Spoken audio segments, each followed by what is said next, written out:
সে বুঝে আমি গুনাহ করছি। তো এই যে সে গুনাহ করতেছে, সে নিজেকে গুনাহগার মনে করতেছে, এগুলো হইল নফসানি গুনাহ। যে করে সে বুঝতে পারে। আর কোনো মানুষ যখন গুনাহ করে সে বুঝতে পারে যে আমি গুনাহ করছি, তো এই লোকটা দেখা যায় কোনো না কোনো সময় আল্লাহর কাছে বসে মাপ চায়, দোয়া করে, কান্দে যে আল্লাহ আমারে মাফ করে দেন। ওই যে আমি গুনাহটা করছিলাম, কেউ না দেখুক, কেউ না জানুক, আল্লাহ তুমি তো দেখছো, তুমি জানো, আমারে মাফ করে দাও। মাপ চায় না? আমি তো দেখছি অনেক যুবকরাও জুমার দিন শবে বারাতে, শবে কদরে মসজিদে আইসা বৈশা বৈশা কাঁদতে থাকে আর মাপ চাইতে থাকে। আল্লাহ পাকের এত দয়া, এত দয়া।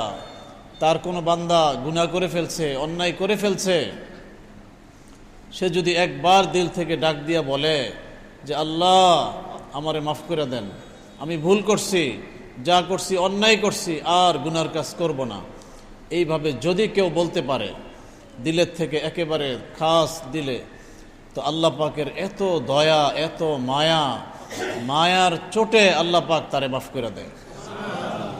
অনেক সময় দেখবেন অনেকে মাপ চাইতে গিয়ে চোখে পানি আইসা পড়ে, বসে বসে দোয়া করে, চোখে পানি চলে আসে। এই যে পানির ফোঁটাটা চোখ থেকে বের হয়েছে, এটা কেন বের হইল? হয়তো আল্লাহর ভয়ে অথবা আল্লাহর মহাব্বতে তার চোখ থেকে বের হয়েছে, এক ফোঁটা পানি বের হয়ে গেছে। তো আল্লাহ পাকের এত ইজ্জতওয়ালা আল্লাহ পাক, এত বড়, যে আমার বান্দা আমার কাছে মাপ চাইতে গিয়া তার চোখ থেকে এক ফোঁটা পানি বের হয়ে গেছে, আল্লাহ পাক সহ্য করতে পারে না।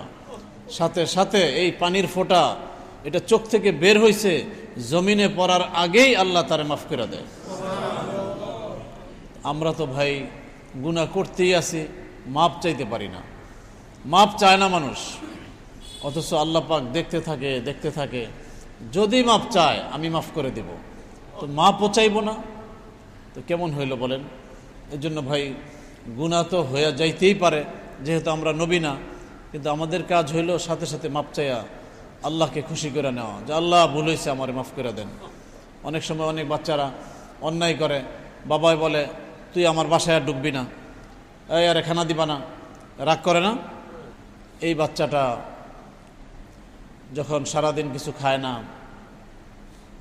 সন্ধ্যার সময় বাবার কাছে যায়, যখন পায়ে ধরে বলে আব্বু আমারে মাফ করে দাও, তো বাবার কি মায়া লাগে, মায় কিনার থেকে আইসা কয় মাফ করে দেন, সারাদিন কিছু খায় নাই। বাবার কেমন লাগে তখন? এই যে বাবার দিলে মায়া লাগে, সাথে সাথে তারে টান্দা কোলে নেয়, কেন দুষ্টামি করো বাবা?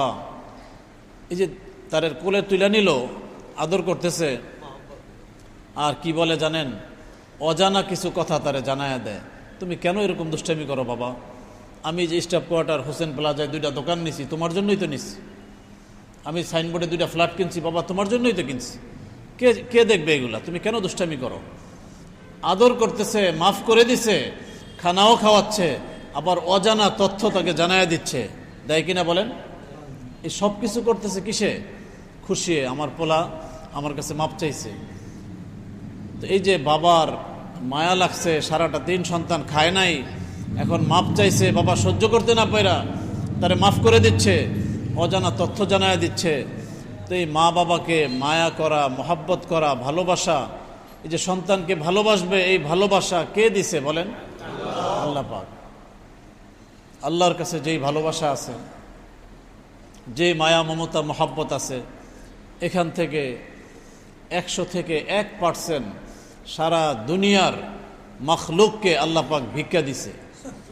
এই 1% ভালোবাসা ভিক্ষা পাইয়া মানুষ মানুষকে ভালোবাসে, মহাব্বত করে, বাবা সন্তানকে ভালোবাসে, মা সন্তানকে ভালোবাসে। আর একটা ছোট মুরগি, সেও মুরগির বাচ্চাকে ভালোবাসে। আপনি ছোট একটা মুরগির বাচ্চা ধরতে যান, মুরগি এসে ঠোকর দিবে, এই আমার বাচ্চাকে কেন হাত দিচ্ছ? এই কিসের কারণে সে এরকম করতেছে? মায়া, সন্তানের প্রতি মায়া, মহাব্বত। তো 1% ভালোবাসা পাইয়া সারা দুনিয়ার মখলুক একজন আরেকজনকে ভালোবাসে। আর যার কাছে 100 থেকে 100% ভালোবাসা রয়ে গেছে, তার মনে কত ভালোবাসা, সে কত ভালোবাসতে পারে চিন্তা করেন। এই জন্য আল্লাহর কোনো বান্দায় যদি খালি আল্লাহকে ডাক দেয়, আল্লাহ সহ্য করতে পারে না। একটা মানুষ সারাটা জীবন অন্যায় করছে, ভুল করছে, পাপ করছে, বয়স 80 হয়ে গেছে, দাড়ি পাইকে গেছে, জীবনে একটা ভালো কাজও করে নাই, এরকম লোক আছে না নাই? এরকম লোক সেও যদি মসজিদের এক কোনায় বসে, নির্জনে বসে আল্লাহর কাছে মাপ চাইতে থাকে যে আল্লাহ, গুনাহ যে আর কর্ম, গুনাহ করার মতো শক্তিও আমার নাই, আপনি যদি আমাকে মাফ না করেন, আল্লাহ আমার উপায় নাই, আল্লাহ আপনি আমারে মাফ করে দেন, আল্লাহ আপনি আমারে মাফ করে দেন, বলতে বলতে তার চোখ দিয়ে এক ফোঁটা পানি বের হয়ে গেছে। দাড়ি পাকা লোক, সাদা দাড়ি, যার দাড়ি পাইকে গেছে, সাদা হয়ে গেছে, এরকম লোক আল্লাহর কাছে দোয়া করলে আল্লাহ পাক তার দোয়া ফিরাইয়া দিতে আল্লাহ পাকের লজ্জা লাগে, শরম লাগে। আল্লাহ পাক এত বড় ইজ্জতওয়ালা, কত মহাব্বত আমাদেরকে আল্লাহ পাক করেন, এরপরেও বুঝি না। একটু মাপ চাইবো সেটাও বুঝি না। গুনাহগার বান্দাকে আল্লাহ কত মহাব্বত করে। আমাদের মুসা আলাইহিস সালাম আল্লাহর সাথে কথা বলছে, আল্লাহকে জিজ্ঞাসা করছে, আল্লাহ আপনার কোনো গুনাহগার বান্দা যদি আপনাকে ডাক দেয় যে আল্লাহ বইলা, আপনি কি বলেন? আল্লাহ বলে, আমার গুনাহগার বান্দায় যদি আমারে ডাক দেয় আল্লাহ বইলা, সাথে সাথে আমি 3 বার বলি লাব্বাইক লাব্বাইক লাব্বাইক, হে আমার বান্দা কি বলবা বলো। তখন মুসা আলাইহিস সালাম বলতেছে, আল্লাহ আপনার কোনো নেককার বান্দা যদি আপনারে ডাক দেয় তখন আপনি কি বলেন? আল্লাহ পাক বলে, তখন আমি 1 বার বলি লাব্বাইক, হে আমার বান্দা বলো তোমার কি লাগবে। তখন মুসা আলাইহিস সালাম বলতেছে যে আল্লাহ এটা কেমন কথা, একজন গুনাহগার বান্দা সে ডাকলে আপনি 3 বার লাব্বাইক বলেন, আর একজন নেককার বান্দা আপনাকে ডাক দিলে 1 বার লাব্বাইক বলেন, এটার কি কারণ? দেখেন, খেয়াল করেন আল্লাহ পাকের কি মায়া। আল্লাহ পাক বলে, দেখো যেই লোকটা নেককার, নেক আমল করে, তার তো তার নেকির উপর একটা আশা আছে, সেই আশা ভরসা নিয়েই তো সে আমাকে ডাকে। সে তো জানে আমার অ্যাকাউন্টে কিছু আমল আছে, কিছু নেকি আছে, আমি কিছু নেক আমল করছি। কিন্তু আমার গুনাহগার বান্দা, সে তো জানে আমার কিছু নাই, আমার তো কোনো নেকি নাই, আমার আল্লাহ যদি আমাকে মাফ না করে, আমার আল্লাহ ছাড়া তো আর কেউ নাই। সেই জন্য সে দিলের থেকে অত্যন্ত দরদ নিয়ে সে শুধুমাত্র আমাকে ডাক দেয় আল্লাহ বইলা। এই জন্য আমি সাথে সাথে 3 বার বলি লাব্বাইক লাব্বাইক লাব্বাইক, হে আমার বান্দা বলো তুমি কি চাও। তাহলে কত ভালোবাসা দেখেন। এরপরেও আমরা বুঝি না। অনেকে আছে নামাজ পড়ে না, রোজা রাখে না, আল্লাহর নাফরমানি করে, অন্যায় করে, নেশা করে, খারাপ জগতে চলে গেছে। এরকম কিছু মানুষ আছে, তারা মনে মনে ভাবছে আমার যেই পাপ, যেই গুনাহ আমার অ্যাকাউন্টে, আমি তো জীবনেও আর জান্নাতে যাইতে পারবো না, আমার তো উপায় নাই, আমি আর নেকামল করে কি হইব। এই জন্য সে গুনার কাজে লেগে গেছে, আর নেকামল করে না। জুমার নামাজটাও পড়তে সে মসজিদে আসে না। ভাই, আপনি ভুলের মধ্যে আছেন। যারা এরকম আছেন, বাহির থেকে আমার বয়ান শুনতেছেন, খেয়াল করেন, আপনার বয়স, আমার বয়স যদি 200 বছর হয়, এর মধ্যে একটা ভালো কাজও করি নাই, আল্লাহর নাফরমানি করছি, অন্যায় করছি, আল্লাহ যা বলছে তা করি নাই, আল্লাহ পাকের অসন্তুষ্টি যে সমস্ত কাজ, গুনার কাজ, আল্লাহর নাফরমানি, সেগুলো করছি, ভালো কাজ করি নাই। এরপরেও আমার সারা জীবনের গুনাহ, এই গুনাহ হইল সীমিত। আমার আল্লাহর দয়া অসীম। আল্লাহ পাক এত বড় দয়ালু, এত বড় দয়ালু। আপনার আমার মতো লক্ষ লক্ষ পাপী একসাথে যদি আমার আল্লাহকে ডাক দিয়া বলে যে আল্লাহ মাফ করে দেন, আল্লাহ মাফ করে দেন, বলে মুহূর্তের মধ্যে আল্লাহ পাক সকলকে মাফ কইরা পাক সাফ বানায়া দিলেও আমার আল্লাহর দয়ার সাগরে একটুও কমতি হবে না। তাহলে আল্লাহ পাক কত দয়া, কত মায়া, কি মায়া, কি মহাব্বত আমাদেরকে করেন। কিন্তু আমরা যদি সেটা বুঝতাম, তাহলে কি আর গুনাহ করা সম্ভব হইতো? কেমনে আল্লাহকে নারাজ করি, কিভাবে আল্লাহকে অসন্তুষ্ট করি। আল্লাহ পাক নারাজ হইতে হইতে এমন পরিস্থিতি এসে গেছে যে এখন ভূমিকম্প শুরু হয়ে গেছে। দেখতেছে, বুঝতেছে, বারবার হচ্ছে, বিভিন্ন দেশে হচ্ছে, কিন্তু গুনাহ ছাড়তেছে না মানুষ। যেদিন ভূমিকম্প হইল সেদিন আমি এক মাহফিলে যাইতেছিলাম। মাহফিল থেকে আরও 2 কিলোমিটার আগেই সেখানে মেন রোডের পাশে দেখলাম এক গানের কনসার্ট হইতেছে, মেন রোডের পাশে একেবারে। এত জোরে তারা ডেকসেট বাজাইতেছে, আমার মনে হইতেছিল আমাদের গাড়ি এইভাবে কাঁপতেছিল আওয়াজে। সকালেই তো ভূমিকম্প হইল। কিসের কারণে হইল? যে বাংলাদেশের মানুষ এত ইবাদত বন্দেগী করছে, আল্লাহ পাক খুশি হয়ে গেছে, এই জন্য ভূমিকম্প দিছে না? আল্লাহ অসন্তুষ্ট হয়ে গেছে? ভূমিকম্প তো বড় কথা না, ভূমিকম্প তো হইতেই পারে, বিল্ডিং তো লড়ছে, কিন্তু সেই সময় আপনারা লক্ষ্য করছেন কিনা একটা আওয়াজ যে হইতেছিল, ভূমিকম্প তো ভাই বিল্ডিং লড়ে, কিন্তু তখন একটা আওয়াজ হইতেছিল, সেই আওয়াজটা শুনে আমি ভয় পেতেছিলাম যে এই আওয়াজ কেন হইতেছে। আগেও তো ভূমিকম্প হয়েছে, এমন আওয়াজ শুনি নাই। আমার মনে হইতেছিল আল্লাহ অসন্তুষ্ট হয়ে গেছে, আল্লাহ পাক অনেক অসন্তুষ্ট হয়ে গেছে আমাদের উপরে। এই জন্য খুব তওবা করা উচিত, গুনার কাজ ছেড়ে দেওয়া উচিত। আর কত ভাই, আর কত?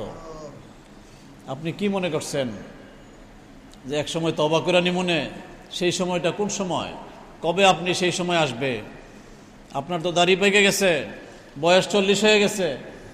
আল্লাহ রসুল সাল্লাল্লাহু আলাইহি সাল্লাম তো বলছে 40 হয়ে গেছে, আলহামদুলিল্লাহ অনেক বয়স পাইছো, এবার প্রস্তুতি নাও, আখিরাতের প্রস্তুতি নাও, যাওয়ার জন্য প্রস্তুতি নাও।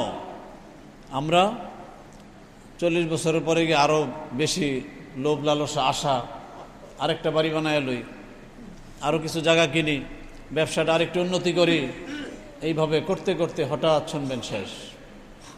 আপনি আমি কোটি কোটি টাকা কামাই করছি, মনে করেন 100 কোটি টাকা কামাই করছি, টাকাগুলো ঘরে আছে, রাখছি, ভূমিকম্প শুরু হয়েছে, পুরো বিল্ডিং ভাঙা চাপা পইরা আপনি আমি মরে গেছি। তো এই টাকা আপনার আমার সাথে কবরে দিয়ে দিবে? লোকটা অনেক কষ্ট করে কামাইছিল, রাইখা চলে গেছে, তার কবরে দিয়ে দিবে? দিবে না।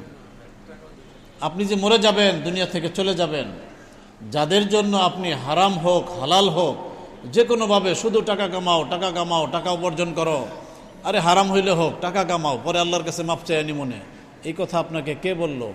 কার জন্য করতেছেন এগুলো? যাদের জন্য করতেছেন, আপনার ইন্তেকালের পরে সে বেশি দিন আপনাকে মনে রাখবে না। আপনি থাকা অবস্থায় আপনার আত্মীয় স্বজন মারা গেছে না, দেখেন তাদেরটা, দেখেন আপনি, আপনার জীবনে তাই হবে যেটা তার জীবনে হয়েছে। কয়দিন তার সন্তান তাকে মনে রাখছে? কয়েকদিন একটু কান্নাকাটি করবে, কবরস্থানে যাবে, আসবে, কয়েক মাস গেলে গা শেষ।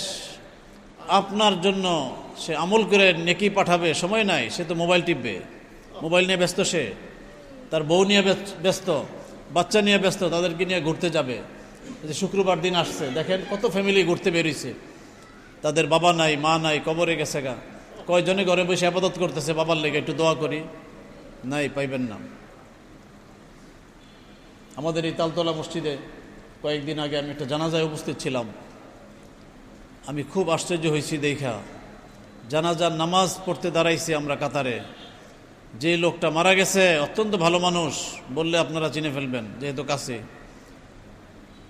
তার আত্মীয় স্বজন জানাজার নামাজের সময় দেখলাম মোবাইলের মধ্যে কাতারে কাতারে দাঁড়ায় ভিডিও করতেছে, ছবি উঠাইতেছে, চাচার জানাজা। চিন্তা করছেন, একটা জানাজা আমি এখানে পড়তে আসছি, সেখানে আমার এই চিন্তাটা আসে না, এরপরে এখানে যে লাশটা আসবে, যে জানাজা আসবে, সেটা তো আমারটা আসতে পারে। কি বলেন, আসতে পারে না? কারণ আপনি যদি মনে করেন কি বলেন হুজুর, আমার তো এখনো বাবা আছে, আমার দাদাও আছে, আমি কি এখন মরবো? তুমি কখন মরবা? বাবা সন্তানকে কবরে নামাইতেছে, আমার চেয়ে বয়সে কম এরকম লোকের জানাজা আমি পড়তেছি, তারপরেও তার ভিতরে এই চিন্তা আসে না যে এরপরে আমার সিরিয়াল। কেউ এইভাবে প্রস্তুতি নেয় না। এই জন্য ভাই গুনাহ ছেড়ে দিই, গুনার কাজ না করি। এই গুনাহ না করার জন্য স্পেশালভাবে আপনাকে আমাকে বানাইছে। শুধু নামাজ পড়ার জন্য, ইবাদত করার জন্য অসংখ্য ফেরেশতা আল্লাহ পাক বানাইছিল, কিন্তু স্পেশাল ইবাদত এটা যে আমার বান্দায় গুনাহ করতে মনে চাইবে, করার মতো সুযোগও থাকবে, শুধুমাত্র আমার সন্তুষ্টির জন্য সে গুনাহ ছেড়ে দিবে, গুনাহ থেকে বেঁচে থাকবে। দেখেন পারি কিনা। এটা তো আপনার আমার জন্য স্পেশাল ইবাদত। এখন দেখা যায় দলে দলে মানুষ মসজিদে আসতেছে, নামাজ পড়তেছে, জুমার দিন মসজিদে জায়গা পাওয়া যায় না, সাত পর্যন্ত ভরে যাচ্ছে। কত মানুষ নামাজ পড়তেছে, রোজার মাসে মানুষ রোজা রাখতেছে, মসজিদে যুবকরাও পর্যন্ত এসে মসজিদ ভরে যাচ্ছে, অনেক বেশি নেক আমল মানুষ করতেছে। এই ভূমিকম্প হওয়ার পরে দেখা যায় অনেক মসজিদ এখন ভরে গেছে, মুসল্লি বাইরা যেতেছে। তো মানুষ তো মাশাআল্লাহ অনেকেই আমলের দিকে ঝুঁকতেছে, করণীয়টা করতেছে, কিন্তু বর্জনীয়টা বর্জন করা এটার ব্যাপারে খবর নাই। সবাই দেখা গেছে অধিকাংশ সময় বসে বসে মোবাইল চালাইতেছে, মোবাইলের মধ্যে আল্লাহর নাফরমানি করতেছে, গুনার কাজ করতেছে। যারা ওলামা একরাম আছে, যারা নামাজি মানুষ আছে, হাজি সাহেব আছে, এই সমস্ত লোক আগে তো সিনেমা হলে যাইতে পারতো না। গেলে মানুষ কইতে, আরে হাজি সাহেব সিনেমা দেখতে আসছে, আলেম সাহেব সিনেমা দেখতে আসছে, কি লজ্জার ব্যাপার, যাওয়া সম্ভব ছিল না। কিন্তু এখন এত সুন্দর কৌশলে আপনার হাতে মোবাইল ধরায় দিছে, আপনি ইচ্ছা করলে মসজিদে বসেও দেখতে পারেন, বাসায় বসেও দেখতে পারেন, আপনাকে কেউ দেখবে না। সে মনে করে আমার তো কেউ দেখতেছে না, সে বসে বসে গুনার কাজ করতেছে, আল্লাহর নাফরমানি করতেছে। চিন্তা করেন তো, আপনাকে কেউ দেখতেছে না? কি বলেন? আমি যত নির্জনে, যত গোপনে, খেয়াল করেন, যত গোপনে হোক, যত নির্জনে হোক, আমি যে গুনাহ করতেছি আমাকে কেউ দেখতেছে না? কি বলেন? খেয়াল করেন আপনারা একটু, কে দেখতেছে বলেন? আল্লাহ পাক দেখতেছে। তো কোন সাহসে আপনি অন্যায় করতেছেন? সারা রাত্র আপনি মোবাইল দেখতেছেন, গুনাহ করতেছেন, গোপনে নির্জনে গুনার কাজ করতেছেন, আপনি মনে করতেছেন আমারও তো কেউ দেখতেছে না। আপনি যত চুপে চাপে যত গোপনেই গুনাহ করেন না কেন, সেখানেও একজন দেখতেছে। তিনি কে? আল্লাহ। আর আমার আল্লাহর এত ক্ষমতা, এত ক্ষমতা, আপনি যেই অঙ্গের দ্বারা গুনাহ করতেছেন এই অঙ্গ থাকবে কিন্তু নিস্তেজ করে দিবে। চোখের দ্বারা গুনাহ করতেছেন, চক্ষু থাকবে কিন্তু চোখের দৃষ্টিকে কাইরা নিবে। এই শক্তি আমার আল্লাহর আছে না নাই? তাহলে কোন সাহসে আমি গুনাহ করতে পারি বলেন? আল্লাহ পাক সকলকে বুঝার আমলের তৌফিক দান করেন। আমরা এই নিয়তটা করতে পারি যে গুনাহ ছেড়ে দিব। আপনাদেরকে আমি একটা কথা জিজ্ঞাসা করি, বলেন তো, আপনারা তো অধিকাংশ এখানে বুঝদার মানুষ, সমঝদার মানুষ। আচ্ছা, এই যে মানুষ গুনাহ করে, এই গুনাহ এটা কি ভালো জিনিস না খারাপ জিনিস? তাইলে এটা আমরা ছাড়তে দেরি কেন বলেন? খারাপ যেহেতু সবাই জানি, তাইলে তারপরেও কেন গুনাহ করি? গুনাহটা ছেড়ে দেই, আল্লাহর হস্তে গুনাহটা ছেড়ে দেই, সমস্ত প্রকারের গুনাহ ছেড়ে দেই। গুনাহ করতে করতে এই অবস্থায় দুনিয়া থেকে চলে যেতে হবে। অনেক মানুষ এখন হঠাৎ মৃত্যু হইতেছে, ঘুমাইছে, ঘুমের মধ্যে শেষ, ইন্তেকাল হয়ে গেছে। তো ঘুমানোর আগে যে সারা রাত্র পর্যন্ত সে মোবাইল চালাইলো, মোবাইল চালাইতে চালাইতে ঘুমায় গেল, মোবাইলের মধ্যে কি দেখলো? সে যে আল্লাহর নাফরমানি করছে, গুনাহ করছে, করতে করতে যে ঘুমায় গেছে, এখন যে ইন্তেকাল হয়ে গেল, এই যে লোকটা মারা গেল, তার মৃত্যু এটা কি ইমানি মৃত্যু হইল? আমরা সবাই তো মোবাইল চালাই ভাই, আপনার কি গ্যারান্টি আছে যে আজকে রাত্রে ঘুমানোর পরে আপনি আবার উঠবেন? মানুষ যে ঘুমায়, এই ঘুম এটা হইল টেম্পোরারি মৌত। ঘুমটা কি বলেন? টেম্পোরারি মৌত। মানুষ যখন ঘুমায় তো তার রুহুটা ভিতর থেকে বের হয়ে চলে যায়, দেহ এখানে পড়ে থাকে। এই যে চলে যায়, বিভিন্ন দিকে ঘুরতে থাকে, বিচরণ করতে থাকে। হঠাৎ দেখা গেছে ভয় পাইছে, অনেকে এই যে ঘুরতে গেছে, যে জঙ্গলে গেছে, ঘুরতেছে, দেখে বাঘ আইতেছে তারা ধরতে, এই ভয়ে হঠাৎ ঘুম ভেঙে গেছে, শরীর ঘামায় গেছে। বিবি সাহেবরে বলে, এই তাড়াতাড়ি এক গ্লাস পানি দাও। বলে, কি ব্যাপার, আপনি এরকম করতেছেন কেন, কি হয়েছে? কয়, আমাকে বাঘে দৌড়ান দিছে। ওই কি বলেন, আপনি তো আমার সাথে শুয়ে রয়েছেন। তো বাঘে যে দৌড়ান দিছে এটা তো সে দেখছে, তার দেহ তার বিবির সাথে পড়েছিল, কিন্তু সে তো চলে গেছিল, এখন আবার চলে আসছে, দেহটা ঘামায়াও গেছে, সে ঘামায় গেছে, বাতাস করতেছে, পানি এনে দিছে, খাচ্ছে। তো এই যে রুহুটা বের হয়ে চলে যায়, এটা হইল টেম্পোরারি মৌত। আবার দেহের মধ্যে একটু লাড়া দিলে রুহুটা চলে আসে, আবার সজাগ হয়ে যায়। কিন্তু যখন ফাইনাল বের হয়ে যাবে, আর ধাক্কা দিলে খবর হবে? অনেকে দেখেন না, ঘুমের মধ্যে মারা গেছে, স্ত্রী পাশে, স্বামী পাশে, একসাথে শোয়া, তো জামাই মরে গেছে। বিবি সাহেব বলে, কিরে, মনে করে যে মনে হয় উঠতেছে না, জোরে ধাক্কা দেয়, পরে উঠে না, তো মনে করে যে দুষ্টামি করতেছে মনে হয়। কয়েকবার ইয়া করার পরে তাও যখন হয় না, তখন মানুষকে ডেকে আনে। কেউ যখন দৈরা বলে যে ভাবি উনি তো আর নাই, তখন তার বুঝে আসে। এরপরেও মানতে পারে না, অনেকক্ষণ পর্যন্ত কান্দে হাউমাউ করে, এটা কি বলে, একসাথে তো শুইলাম, সে কেমনে চলে গেল, কেমনে চলে গেছে কি আবার, তার তো হায়াত শেষ। তো ভাই একটু আল্লাহকে ভয় করি, গুনার কাজ ছেড়ে দেই। আপনি যেই গুনাহটা করতেছেন কেউ না জানো, কেউ না দেখো, আল্লাহ পাক দেখতেছেন, আল্লাহ পাক জানেন। আপনাদের যার যে কোনো গুনার অভ্যাস আছে, কেউ না জানুক, সবাই তো আপনাকে সম্মান করে। হাজী সাহেব বলে, হুজুর সাহেব বলে, আলেম সাহেব বলে, মাশাআল্লাহ, মাস্টার সাহেব বলে, চেয়ারম্যান সাহেব বলে, বলে আর কি, মানুষ তো সম্মান করে, কারণ সে তো দেখে না। কিন্তু আল্লাহ তো দেখতেছেন আপনি আল্লাহর নাফরমানি করতেছেন। এই জন্য ভাই আল্লাহর হস্তে গুনাহ ছেড়ে দিই। পিছনে যা করে ফেলছি এগুলার জন্য আল্লাহর কাছে খাস দিলে তওবা করব, মাপ চাইব। কেউ যদি মাপ চায় আল্লাহ পাক তারে মাফ করে দিবে। তো এই যে নফসানি গুনাহ যেটা আপনাদেরকে আমি বলতেছিলাম, এই নফসানি গুনাহটা যে ব্যক্তি করলো, সেই ব্যক্তি বুঝেছে যে আমি গুনাহ করেছি, আল্লাহর কাছে মাপ চাইবে, আল্লাহ মাফ করে দিবে। কিন্তু আরেকটা গুনাহ যে আছে, গুনাহ কয় ধরনের বলছিলাম মনে আছে আপনাদের? 2 ধরনের। তো এই নফসানি গুনাহ যারা করে তারা বুঝতে পারে, মাপ চাইলেও আল্লাহ মাফ করে দেয়। কিন্তু আরেকটা গুনাহ যেটা শয়তানি গুনাহ, এই শয়তানি গুনাহ এটা এত মারাত্মক, এই গুনাহটা যেই ব্যক্তি করে সেই ব্যক্তি নিজেও বুঝে না যে সে গুনাহ করছে। এখন আপনি একটা গুনাহ করছেন, এটা আপনি বুঝেন নাই, তাইলে কি আপনি মাপ চাইবেন? তো অধিকাংশ মানুষ যারা এই শয়তানি গুনাহ করে, না বুঝার কারণে সে কোনোদিন মাপ চায় না, তওবা করে না, পরে এই অবস্থায় দুনিয়া থেকে চলে যায়। তো তার ঠিকানা হয় কোথায়? জাহান্নামে। এখন আমাদের তো যাইতে হবে জান্নাতে। এখন বলতে পারেন, হুজুর যেই ব্যক্তি গুনাহটা করে সেই ব্যক্তিও বুঝে না, তাইলে গুনাহটা করে কারা? এটা জানা দরকার আছে না?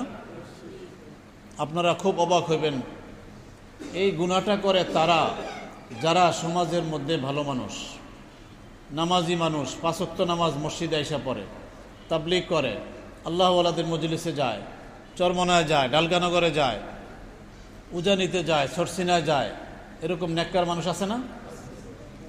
5 ওয়াক্ত নামাজ পড়ে, হাজী সাহেব হজ করে আসছে, তারপরে আপনার উমরা করে আসছে, সকাল বিকাল জিকির করে, কত ভালো মানুষ।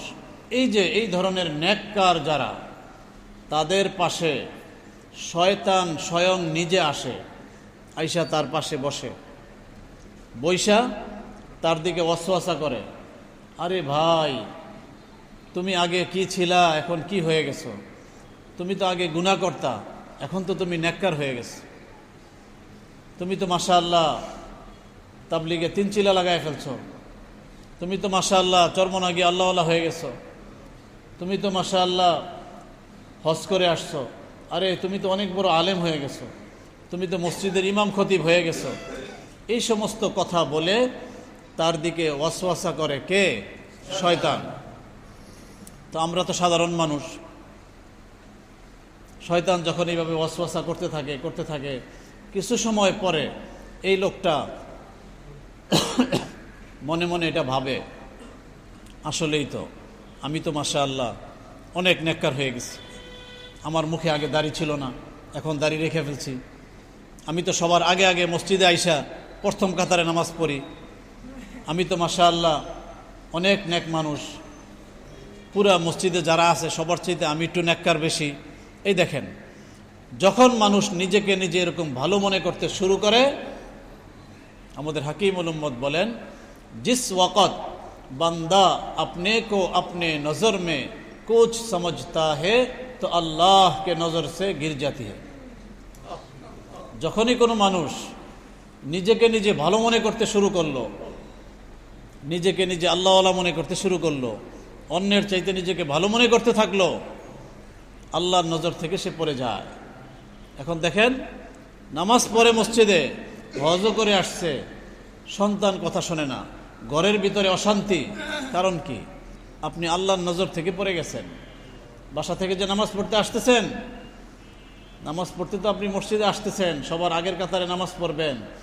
আসার সময় দোকানে অনেক লোক বসে আছে, চার দোকানে বসে চা খাইতেছে, রুটি খাইতেছে, টেলিভিশন দেখতেছে, আজান হয়ে গেছে, আপনি তো মসজিদে আসতেছেন।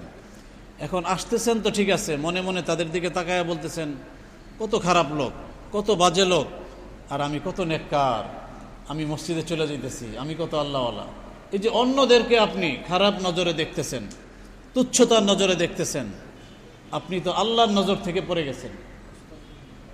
এই জন্য অন্যকে ঘৃণার নজরে দেখা, একটা গুনাহগার ব্যক্তি গুনাহ করতেছে দেখছেন, তারপরেও গুনাহগার ব্যক্তিকে ঘৃণার নজরে দেখা হারাম। গুনাহটা করতেছে, অবশ্যই গুনাহটা খারাপ, গুনাহটাকে ঘৃণা করব, কিন্তু যেই ব্যক্তি গুনাহ করতেছে সেই ব্যক্তিকে ঘৃণার নজরে দেখা হারাম। আপনি হয়তো দেখতেছেন তাকে গুনাহ করতে, কিন্তু সে যে কোনো মুহূর্তে তওবা করবে, গুনাহ ছেড়ে দিবে, আল্লাহর ওলি হয়ে যাবে।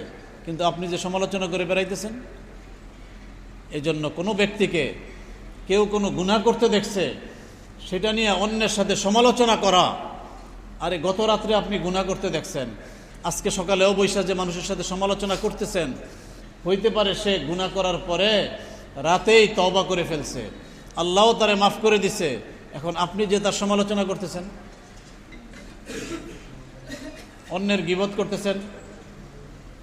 যেই ব্যক্তি এরকম অন্যের সমালোচনা করে আর সেই ব্যক্তি তওবা করে ফেলছে, আপনি গীবত করতেছেন, অন্যের দোষ নিয়ে আলোচনা করতেছেন, এই গুনাহ আল্লাহ পাক আপনাকে আপনার বেডরুমে হইলেও করায়া তারপরে দুনিয়া থেকে নিবে।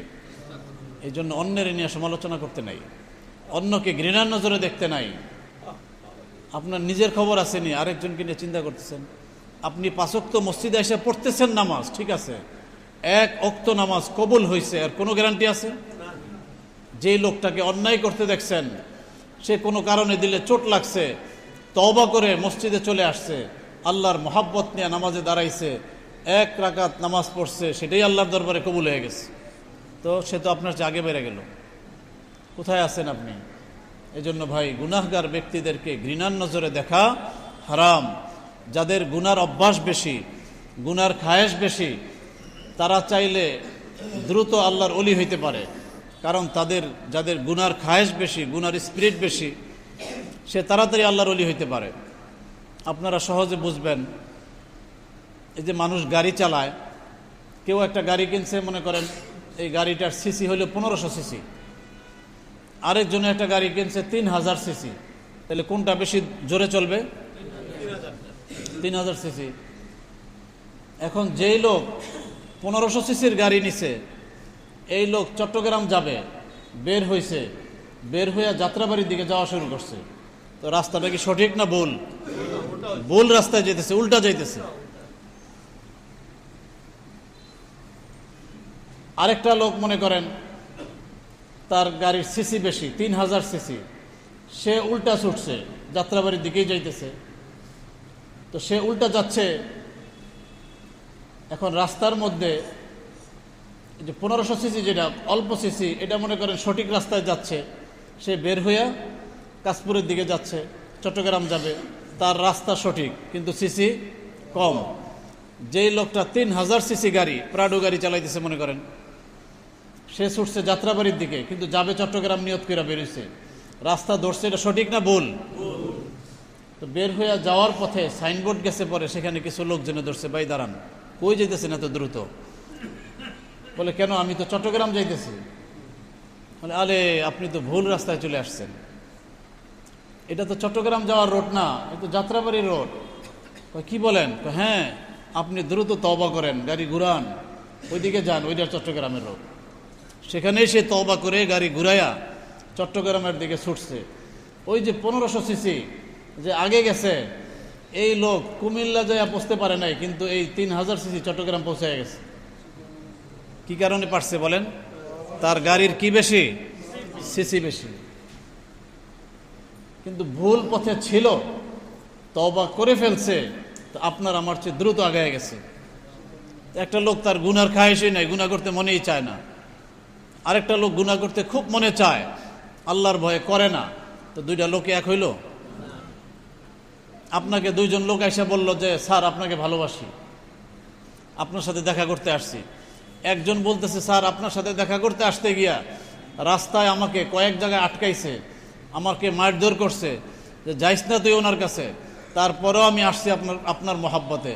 তো যেই লোকটা আমার কাছে আসতে গিয়া দেখা করতে গিয়া রাস্তায় রাস্তায় মাইর খাইছে, কষ্ট স্বীকার করছে, তার জন্য মায়া বেশি লাগবে না যে এমনি সহজে হিসা পড়ছে তার জন্য মায়া লাগবে বেশি? বলেন। তাইলে এই জন্য ভাই, যেই লোকটা আপনি দেখতেছেন অন্যায় করতেছে, আল্লাহর নাফরমানি করতেছে, বেশি দিন করবে না, সে যে কোনো মুহূর্তে তওবা করবে, আল্লাহর ওলি হয়ে যাবে। এই জন্য তাকে খারাপ নজরে দেখা, ঘৃণার নজরে দেখা সম্পূর্ণ নিষেধ, হারাম। কি বলেন, পারবো না ইনশাআল্লাহ? কোনো গুনাহগার ব্যক্তিকে ঘৃণা করব না, আদর করব, মায়া করব, মোহাব্বত করে বুঝাবো, নেক আমলের দাওয়াত দিব, মসজিদে নিয়ে আসবো, আল্লাহওয়ালাদের কাছে নিয়ে যাব, ঘৃণা করব না। পারবো ইনশাআল্লাহ? তো আমি আপনাদেরকে যেটা বলতেছিলাম যে একটা হইল শয়তানি গুনাহ। এই গুনাহ যে ব্যক্তি করে সেই ব্যক্তি নিজেও বুঝে না যে আমি গুনাহ করছি। তাইলে এই গুনাহ এটা কেমন গুনাহ? তো এই গুনাহকে বলে শয়তানি গুনাহ। এই শয়তানি গুনাহ সাধারণত 10 প্রকারের হয়। সবগুলো তো আর বলার সময় নাই, একটা বলবো, আপনারা একটু মিলায় দেখেন। যদি নিজের মধ্যে থাকে তাইলে চিন্তা করেন কি উপায় হবে। আমরা যারাই এখানে আছি দেখেন সকলের মধ্যে কম বেশি আছে। একটা হইল তাকাব্বুর, কিবির, অহংকার। এই যে দেখেন, এটা শয়তানি গুনাহ, এটা শয়তানের একটা গুণ। নিজেকে বড় মনে হওয়া, নিজেকে ভালো মনে হওয়া, নিজেকে যোগ্য মনে হওয়া, নিজেকে চালাক মনে হওয়া, অন্য সবাইকে নিজের চাইতে তুচ্ছ তাচ্ছিল্য মনে হওয়া। আপনি যেই প্রতিষ্ঠানেই আছেন, যেখানেই আছেন, নিজেকে কি মনে হয় দেখেন। যদি মনে হয় আমি অনেক জানি, আমি অনেক পারি, আমি অনেক বুঝি, আমি অনেক নেককার, আমি অনেক বড় আলেম, আমি অনেক বড় চিন্তাবিদ, এই যে দেখেন এরকম আমি আমি আমি নিজের যদি এরকম বড় যোগ্য মনে হয়, বুঝতে হবে তাকে পাইছে কিসে? শয়তানে। কারণ শয়তানেই নিজেকে বড় মনে করছে। আর কিবির, অহংকার, এটা আল্লাহ পাকের গায়ের চাদর। কেউ যদি আল্লাহর গায়ের চাদর নিয়ে টানাটানি করে তার উপায় আছে? যেন খুব সাবধান, নিজেকে বড় মনে করব না, অহংকার ছেড়ে দিব। এই নিজেকে যে বড় মনে হওয়া, এই তাকাব্বর, অহংকার, এটার জীবাণু যদি কারো কলবের মধ্যে জাররা পরিমাণ থাকে, জাররা, তো সে আল্লাহ পাকের জান্নাতের এরিয়ায় ঢুকতে পারবে না। এখন জাররা কতটুকু? যে একটা বালু কণা, সেটাকে যদি 70 ভাগ করা হয় তাহলে কতটুকু হবে? সাধারণ চোখে দেখা যাবে না। এটা হলো জাররা। এই জাররা পরিমাণ কিবির, অহংকার যদি কারো কলবে থাকে, সে আল্লাহ পাকের জান্নাতে ঢুকতে পারবে না। এই জন্য এই যে শয়তানি গুনাহ, এগুলা দূর করার জন্য রুহানি ডাক্তারের কাছে যাইতে হয়, আল্লাহওয়ালাদের কাছে যাইতে হয়। এই যে আমাদের অনেক ভাইয়েরা দেখেন না, চরমনায় যায়, ডালকানগরে যায়, উজানি যায়, অনেকে সরসিনা যায়। কেন যায়? সেখানে রুহানি ডাক্তার আছে। তাদের কাছে গেলে এই যে শয়তানি গুনাহ যেগুলা, এগুলাকে আমাদের আকাবিরিনরা বলেন রুহানি রোগ। আর এই রুহানি রোগ, এটার চিকিৎসা করা সকলের জন্য ফরজে আইন। আরেকটা হইল এই দেহের রোগ। দেহের মধ্যেও রোগ হয়। মনে করেন কারো জ্বর হয়েছে, কারো জন্ডিস হয়েছে, কারো ক্যান্সার হয়েছে, এরকম রোগ হয় না মানুষের? এই যে রোগগুলো হচ্ছে, এটা কিন্তু মানুষের রোগ না, মানুষের দেহের রোগ। মানুষ একটা, মানুষের দেহ আরেকটা। মানুষ কিন্তু বুঝে না, মনে করে এই যে এটাই মনে হয় আমি, না এটা আমার দেহ। এই যে আপনারা আমাকে দেখতেছেন, আসলে কিন্তু আপনারা আমাকে দেখতেছেন না। জিগাইলে সবাইকে ভাবা দেখতেছি। কি বলেন, আমারা দেখতেছেন? এখন আর কথা কয় না। আপনারা সবাই আমাকে দেখতেছেন নি? দুই গ্রুপ হয়ে গেছে, কেউ কয় দেখতেছি, কেউ দেখতেছি না।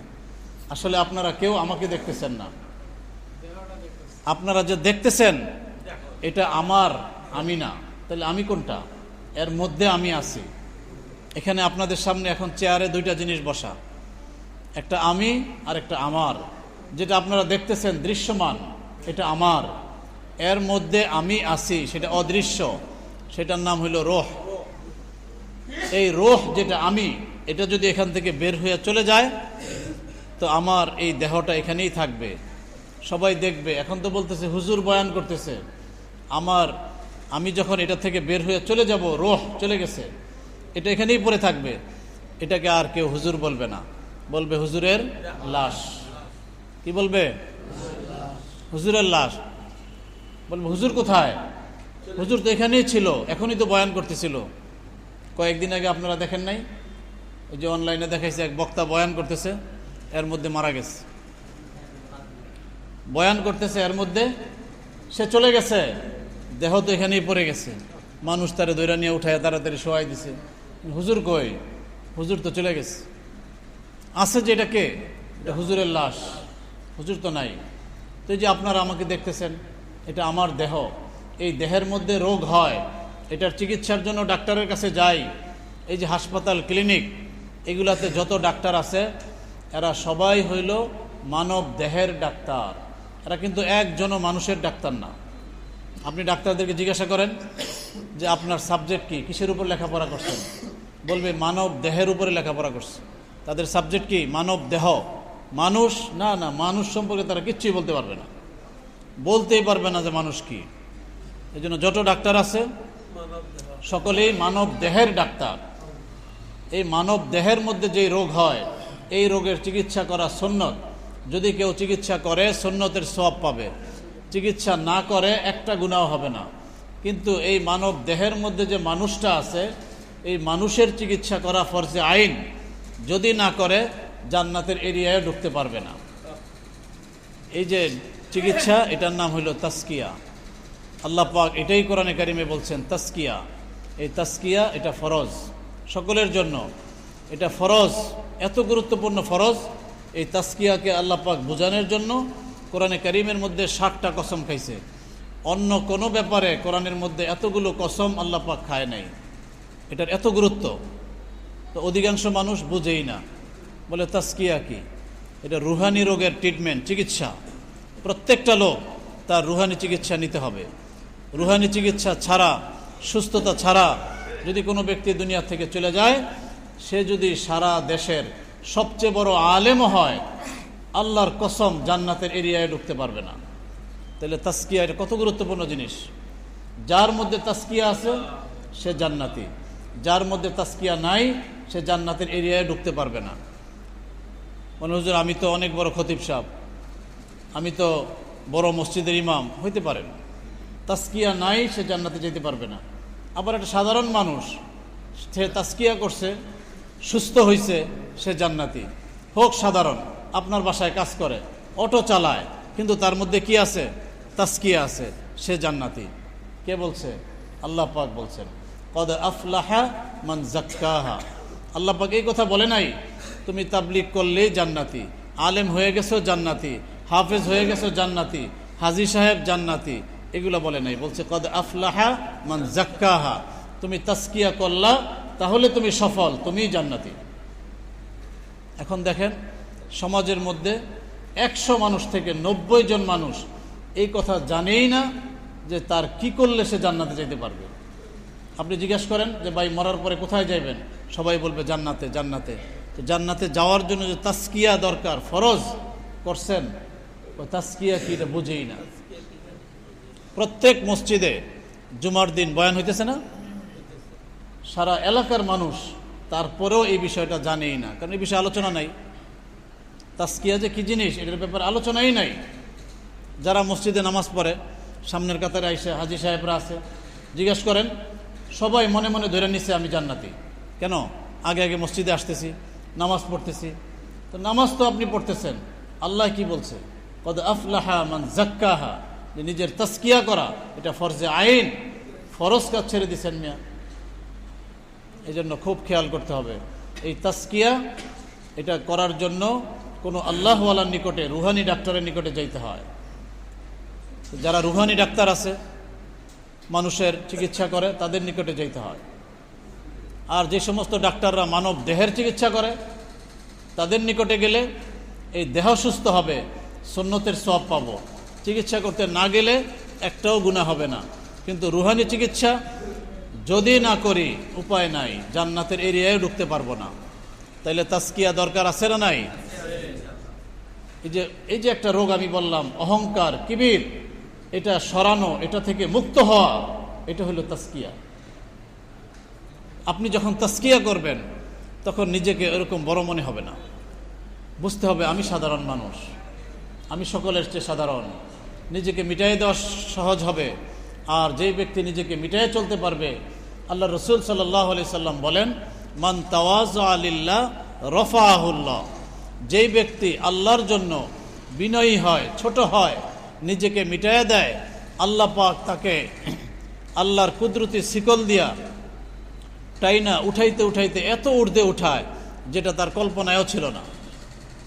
এই জন্য ভাই, আর যদি নিজের খুব বড় মনে হয়, নিজেকে খুব যোগ্য মনে হয়, নিজেকে খুব চালাক চতুর মনে হয়, তো বুঝতে হবে তাকাব্বুরের জীবাণু তার মধ্যে আছে। আর তাকাব্বুরের জীবাণু কারো কলবে জাররা পরিমাণ থাকলে আল্লাহ রসুল সাল্লাল্লাহু আলাইহি সাল্লাম বলেন, এই ব্যক্তি জান্নাতে প্রবেশ করা তো দূরের কথা, জান্নাতের ঘ্রাণও পাবে না। তাহলে এই তাকাব্বুর এর জীবাণু আপনার আমার মধ্যে আছে না নাই? কার মধ্যে কতটুকু আছে কেমনে বুঝবো? আমাদের শেখ জাকারিয়া সাহেব রহমতুল্লাহ আলাইহি কিতাবের মধ্যে লেখেন, যেই ব্যক্তি নিজেকে যত বেশি ফ্রেশ আর ভালো মনে করবে, বুঝতে হবে তার মধ্যে তত বেশি তাকাব্বুর, অহংকারের জীবাণু আছে। এখন এটার চিকিৎসা করা ফরজে আইন। সমস্ত নবীরা আইসা মানুষের চিকিৎসা করছে। এই যে মানুষের ডাক্তার সমস্ত নবীরা, আর মানব দেহের ডাক্তার যেগুলো আমরা বিভিন্ন ক্লিনিকে হাসপাতালে দেখি, না বুঝার কারণে আমরা মনে করি তারাই মনে মানুষের ডাক্তার। না না, একজন ডাক্তারও এরা মানুষের ডাক্তার না, এরা হলো মানব দেহের ডাক্তার। আপনার দেহে কি হচ্ছে, কি হবে, এগুলো তারা বলতে পারবে, কিন্তু আপনি আমি সম্পর্কে মানুষ যেটা, সেটা হলো রূহ। এই রুহের ডাক্তার আলাদা আছে। এই জন্য দেহের যেরকম ডাক্তার আছে, রুহেরও কি আছে? ডাক্তার আছে। দেহের চিকিৎসা করা সুন্নত, আর রুহের চিকিৎসা করা ফরজ আইন। যদি না করি এর জন্য দরা খাইতে হবে। সময় শেষ? আচ্ছা, শেষ করে দিচ্ছি। তাহলে এই জিনিসটা খেয়াল রাখবো যে রুহানি চিকিৎসা এটা ফরজে আইন। যদি না করি এর জন্য আমি গুনাহগার হব, আমার ঠিকানা জাহান্নামে হবে। এই জন্য সকলেই চেষ্টা করব। এটা তো একটা বললাম, এছাড়া আরও আছে। এরকম অনেকগুলো রুহানি রোগ আছে যেগুলোকে শয়তানি গুনাহ বলে। এই শয়তানি গুনাহ এগুলো ছেড়ে দিতে হবে। নফসানি গুনাহও ছেড়ে দিতে হবে, শয়তানি গুনাহও ছেড়ে দিতে হবে। সব ধরনের গুনাহ ছেড়ে দিলে তাইলে সেই লোকটা সুস্থ হবে, তাসকিয়া হবে, আল্লাহর ওলি হবে। আর যদি গুনাহ ছাড়তে না পারে, ডেলি তাহাজ্জুদও পড়ে, আল্লাহর কসম সে আল্লাহর ওলি হইতে পারবে না। সেদিন এক ভাই আসছে, বলে, হজরত আলহামদুলিল্লাহ অনেক দিন আপনার সোহবতে আসি, এখন আমার একদিনও তাহাজ্জুদ ছোটে না। তাই আমি বললাম, মাশাআল্লাহ, আপনি ডেলি তাহাজ্জুদ পড়েন? বলে হ্যাঁ। পরে বললাম, আপনি পর্দা করেন? বলে, হজরত পর্দা তো করি, কেমনে করতে হবে? আমি বললাম, মনে করেন শালির সামনে, খালাতো বোন, মামাতো বোন, এদের সামনে যান? বলে হ্যাঁ যাই তো।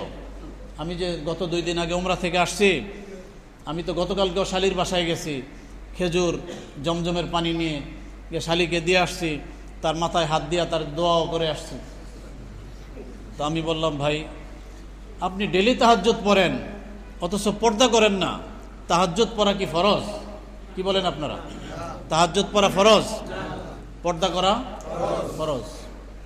একদিনও কেউ তাহাজ্জুদ পড়ে নাই, কিন্তু একটা গুনাহও সে করে নাই, সে আল্লাহর ওলি হইতে পারবে। কিন্তু ডেলি তাহাজ্জুদ পড়ছে, গুনাহ ছাড়ে নাই, গুনাহ করছে, সে আল্লাহর ওলি হইতে পারবে? এই জন্য যেই ব্যক্তি গুনাহ করে সে কোনোদিন আল্লাহর ওলি হইতে পারে না। আপনাদের কাছে অনুরোধ, সকলেই আজকে থেকে নিয়ত করি সব ধরনের গুনাহ ছেড়ে দিব। মানুষকে আল্লাহ পাক বানাইছেনই এই জন্য যে সে এটা তার জন্য স্পেশাল ইবাদত। গুনাহ করার সুযোগ আসবে, করার মতো সামর্থ্যও আছে, শুধু আল্লাহর ভয়ে গুনাহ করবে না, গুনাহ ছেড়ে দেবে। দুনিয়ার কেউ না দেখুক, নির্জনে একা একটা ঘরে আছি, সেখানেও আমার আল্লাহ আমাকে দেখতেছে, এটা মনে করে আমি গুনাহ বর্জন করব। পারা যাবে ইনশাআল্লাহ? আল্লাহ পাক তৌফিক দান করেন। আল্লাহ পাক আমাদের সবাইকে আল্লাহর ওলি হিসাবে কবুল করেন। সুবহানাকাল্লাহুম্মা বিহামদিকা আশহাদু আল্লা ইলাহা ইল্লা আনতা আস্তাগফিরুকা।